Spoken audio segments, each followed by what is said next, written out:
Welcome. I'm Bernice Ross, the CEO and President of Brokerage and RealEstateCoach.com. I have a great guest with me today. His name is Gene Volpe. He is the digital architect for GVI Media. Welcome, Gene. Thank you for being with us today. Hi, Bernice. That's a little bit of a mouthful. I know you did that very well. Thank you. Well, Gene is a marketing expert. I met him a few days ago on an interview with Greg McDaniel and love what he, he's kind of got this irreverent, fun approach to things, but he is a whiz when it comes to digital marketing. And we're going to be talking about a strategy that's one of the best strategies I've ever heard for building your business. And it's called the best of. Gene, so could you say a little bit more about what the best of is and what it does? I think it's a brilliant marketing strategy, and I know everybody's going to be eager to hear it. Yeah, sure. So, well, first of all, I've always struggled with when people say define your personality. I always have a hard time telling them what I am, and I think irreverent is really a good way to put it. That was nicely done. So irreverent. But I will tell you, though, I am going to be much more polite and behaved on your podcast than I am on some of the others, just so we're clear. Well, we do have editors. Have at it. No, I would never do that. No, not in front of a woman that's not my wife. Sometimes she starts the trouble. But so the best of is a concept we came up with. We were talking pre-show a little bit, and I was kind of explaining it to you. And I think the best way to explain it is that when you're in a niche business like real estate, like plumbing, like just anything that's I always say this to agents when I speak. I know you don't think this, but 99.5% of the people that follow you and that know you do not care about your brokers opens and open houses. So it can be a challenge after the spike in your following. Right after you create that real estate agent Facebook page and you invite all your friends, you get that 33% like your page, and then all of a sudden it kind of plateaus and drops off for a little while, right? It can be hard to grow that base over time because, I know your mom loves you, but for the most part, nobody cares about your real estate business unless they need you in that moment. So, and I'm not saying to shy away from real estate pages. You need to do that for multiple reasons, which we can get into or just completely overlook. But you need that. But in addition to that, it's about creating a celebrity and a personality about yourself. And so what we found was we came up with this idea where how can we attract people to like a page? And what we did was we married that thought process with the geographic local nature of a real estate agent, right? So you would agree that most real estate agents need to be the expert of the geography that they're working in, yes? Completely agree with you on that, because that's how you own the market. You become the local expert. And today, the way you don't get traction, as you well know, on Google, because I don't have enough money to pay for Austin real estate to compete in search engine optimization in that area. But what I can do is I can take it down to my zip code or to a specific neighborhood where I'm the expert. Right. And I think that's real important because that's mostly what people are going to be searching for. In my case, it's Chester County, Westchester, Pennsylvania, real estate agent. That might be some of the search criteria that people use. So how are you going to come up? So with this whole local geographic thing, we came up with the best of, and then insert your location here. So let's just use the best of Westchester because I mentioned it a couple times. We went out and created a best of Westchester page on Facebook. And then you can also marry that with Twitter. You can hit it on LinkedIn. You can create it on Instagram, however you want to play it out. We started with Facebook because it was the best fit. But what we did was we started to teach our agents to become the celebrity of their area. So we start the best of Westchester. The agent gets on there. We start to invite people. And what we found over time is people are way more likely to click the like button on a page that contains the name of the area that they live in than they would, Bernice Ross real estate agent, just because it's not attractive. Not that you're not, you know what I mean, right? You're preaching to the choir. I so believe in everything you're saying, Gene. Okay, good. So then what we did was we built that out, and I kind of liken it to a television channel. So I mentioned to you ESPN. So I'm a sports guy. It's just an easy correlation. So I go to ESPN to watch the highlights from football, to see what's going on in Major League Baseball playoffs. I will tune in. This might not mean anything to people listening, but they'll get the point. I tune in to Scott Van Pelt late at night because I like his show, and I will sit through the commercials because I'm there to watch the content and I'm okay with people selling me their stuff, right? So on the best of, we train our agent to become the host of their show. And so we get them to go out every month, 4 times a month, once a week, let's say, and interview a local business owner, a politician, serviceman, a teacher, that type of thing that's local to them. And there's really, I don't want to say there's no selling, but there's almost no selling. And maybe at the end of it, I would say, thanks for listening. Don't forget, my name's Gene Volpe, and I'm with X, Y, and Z Brokerage. And if you ever need anything as it pertains to real estate, don't be afraid to give me a call. Tune in next week when we interview Bernice Ross, proprietor of this restaurant down on, whatever, right? And so what we found over time is even if we're not active on those pages, people seek them, find them, and will continue to like them. So that Best of Westchester page we built, I was dormant on it for a full 12 months, and we would average 7 likes per week without any content. Wow. So that's with no fresh content. So this is the power of doing this and what you're talking about is what marketing experts call evergreen content. Could you elaborate on that? Because that's the important takeaway here is that you want to do what's evergreen. So could you say a little bit more about that, Gene? For sure. That's actually something that nobody's brought up as it pertains to this strategy, but evergreen is obviously content that lives out there that never ages. So you can use and use again. And in a lot of cases, you can do that. I mean, if you go into a restaurant, as long as the restaurant's open and they still have the same management, that interview / review, whatever you're calling it, can live there for 2 years. Here's the neat part about it too. Without selling yourself, like I'll ask you this question. If you were the owner of a restaurant and I called you and said, hey, Bernice, this is Gene Volpe. I host a show called The Best of Westchester, which obviously is where your restaurant lives. I would love to come out. I was doing a little research and I saw that recipe you brought into the restaurant, that you learned from your mother 14 years ago. I would love to come in and try that on camera and talk to you about how you put that together and the life of your business. And your initial thought is, well, what's this going to cost me? And it's not going to cost you anything. It's going to cost you 15 minutes with me, let's say 30 minutes.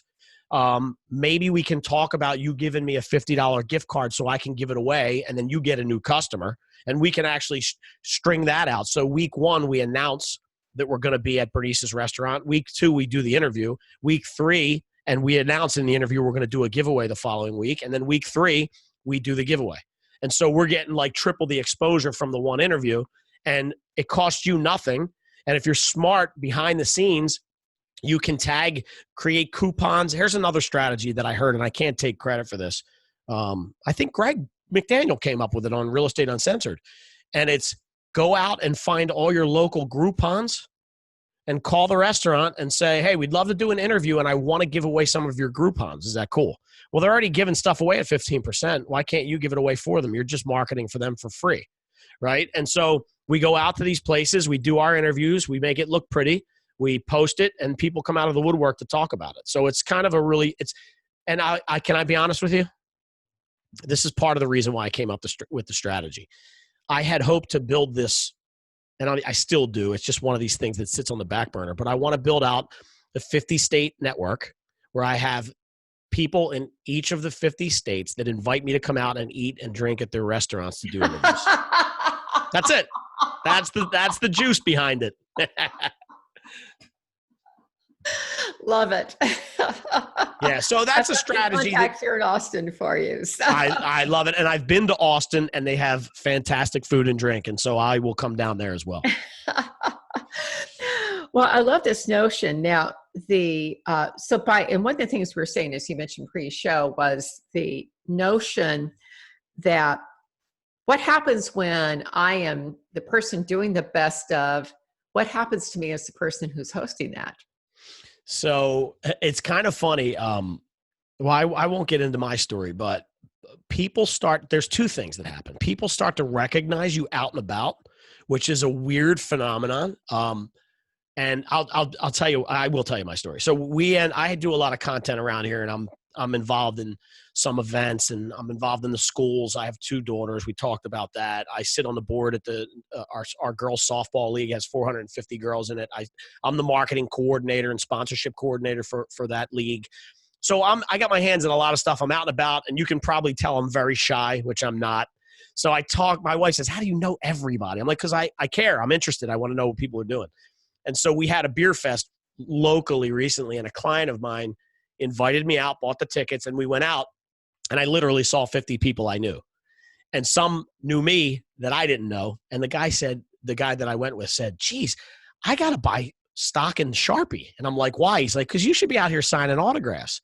And that's solely from just being in the right places at the right time, right? So that's one thing that will happen. People will recognize you out, and it's exciting, but it's also nerve-wracking too. You ever been in that situation where people are like, "Bernice," and you're like, "I know I should know this person. I have no idea what their name is." You ever get stuck there? Oh, that happens to me so often because, people feel like they know me from my articles, and I've met literally thousands of people over the years. So somebody will say, "Oh, do you remember that time we went to dinner?" And And you're like, "Yeah, you know how many words sure." I've had with people over the years when I've been out on the speaking circuit for as many years as I've been doing it. And it's, I can't even remember the places I've been, much less a lot. I mean, I remember faces. Yeah. And I just thank God for name badges at conferences is all I can say. That, and you know what else I do too on the side? When I see somebody from across the room that I know they're going to approach me and I know they're going to say something, that look you get,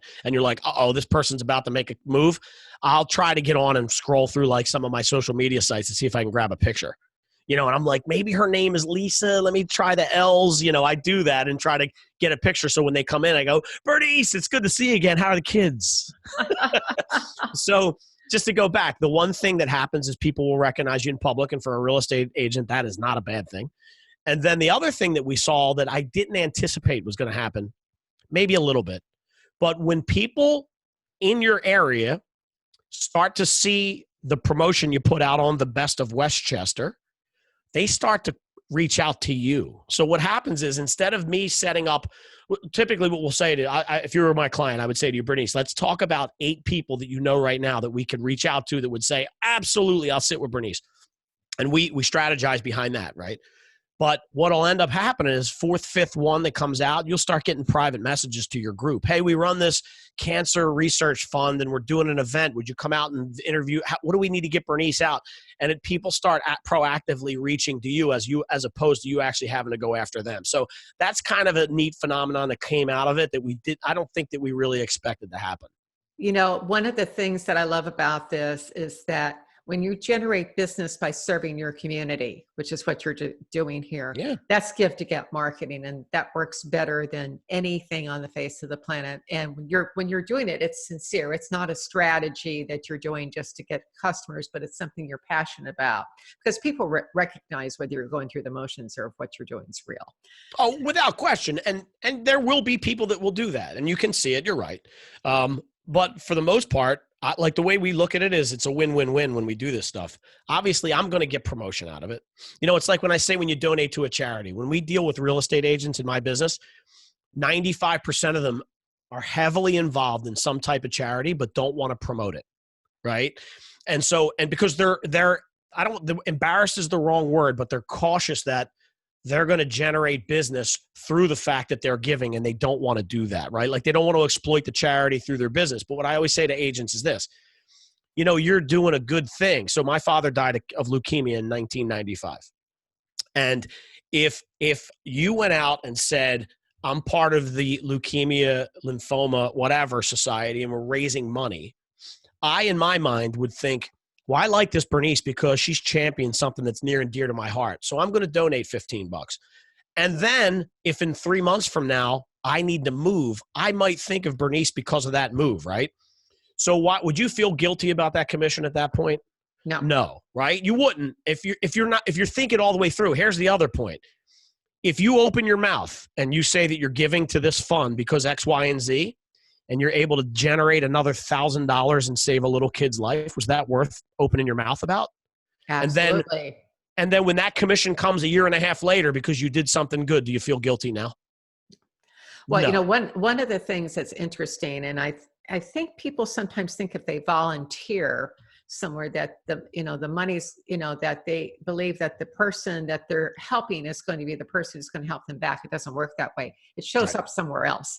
So it's just and the other side of that, I think we talked about this on a previous show with Greg, is this notion of you give and you get. You've got to be open to receiving, because you need to let others give to you. So it's like somebody offers to take you out to dinner, say yes and say thank you, because that lets them give. And it's kind of like an infinity sign: give, get, give, get. And you get a steak out of that too. Yeah, works for me. I'm okay with that.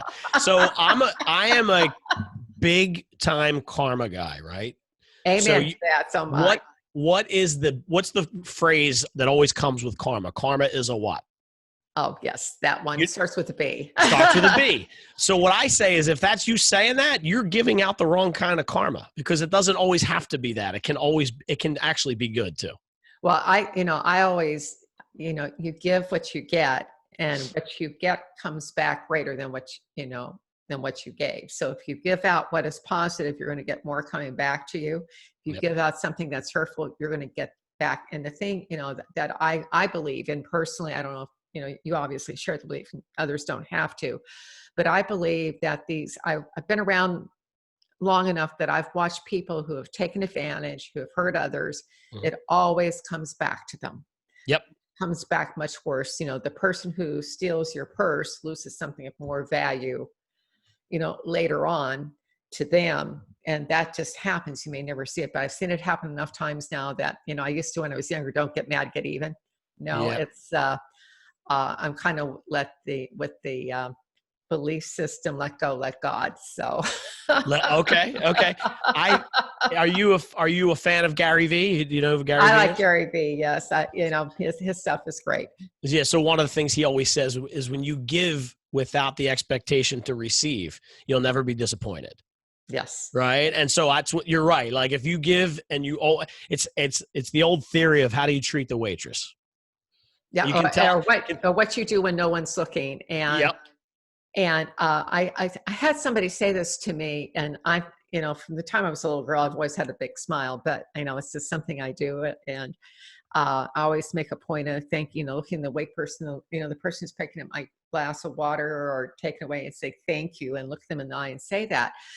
But when you smile at someone and they smile, that raises their endorphin levels. And somebody described that as being giving away a virtual hug, which I love that notion. Smile's a virtual hug. You made somebody else put endorphins in the system, made them feel better. And a lot of times that smile that you gave them may be the only one they had that day if they're having a tough time in their life. For sure. I've heard stories before where people have said, not to me, nobody's ever come to me and said it, but, I was having a really terrible day until you walked in and, you smiled, and it changed my whole day.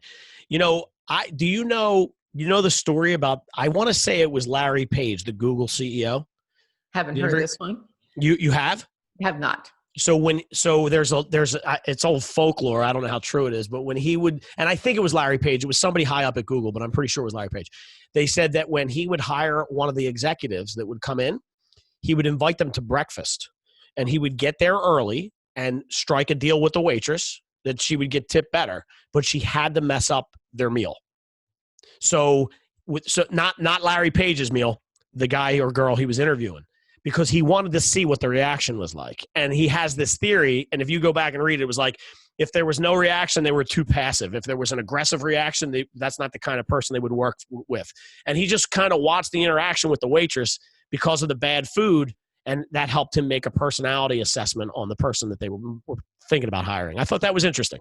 Yeah, it's interesting. I had a situation on Saturday where the restaurant we went to just absolutely blew it on my meal. It's something I order there all the time. And my potatoes came out, they were just absolutely cold. And, it's just, and I said something to the wait person. The manager came over and she says, would you like us to do anything? I said, no, not necessary. I just want to let your kitchen know that this happened. Yep. And by the way, the thing that really did rock was the cappuccino. And she says, oh, I made that. I had worked at Starbucks. So immediately.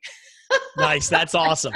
And listen, and even in our business too, in the real estate marketing fields, It's important that you let people know. I have this argument with my wife all the time. If we go out to a nice restaurant and I'll say to her, we'll use the steak, how's the steak? Well, I asked for no pepper. It's covered in pepper and it's not cooked the way I want, but it's fine. But she'll say, it's fine. And the waitress will say, how's the steak? And I'll go, mine's fine. However, hers is. And I actually said that more aggressively than I would in a restaurant. Like, just so you're aware, and my wife gets mad at me. And I'm like, how's the kitchen going to know that they need to make it better? I'm not looking for a free steak. I'm not looking for any kind of compensation whatsoever. I just want you to know we're going to come back. People have bad days. The cooks have bad days. Somebody missed something. It's okay. Like, I'm not shutting you out completely. And you're not going to get a negative Yelp review from me. But you asked the question, and I'm certainly not going to lie to you about it because you have to fix it.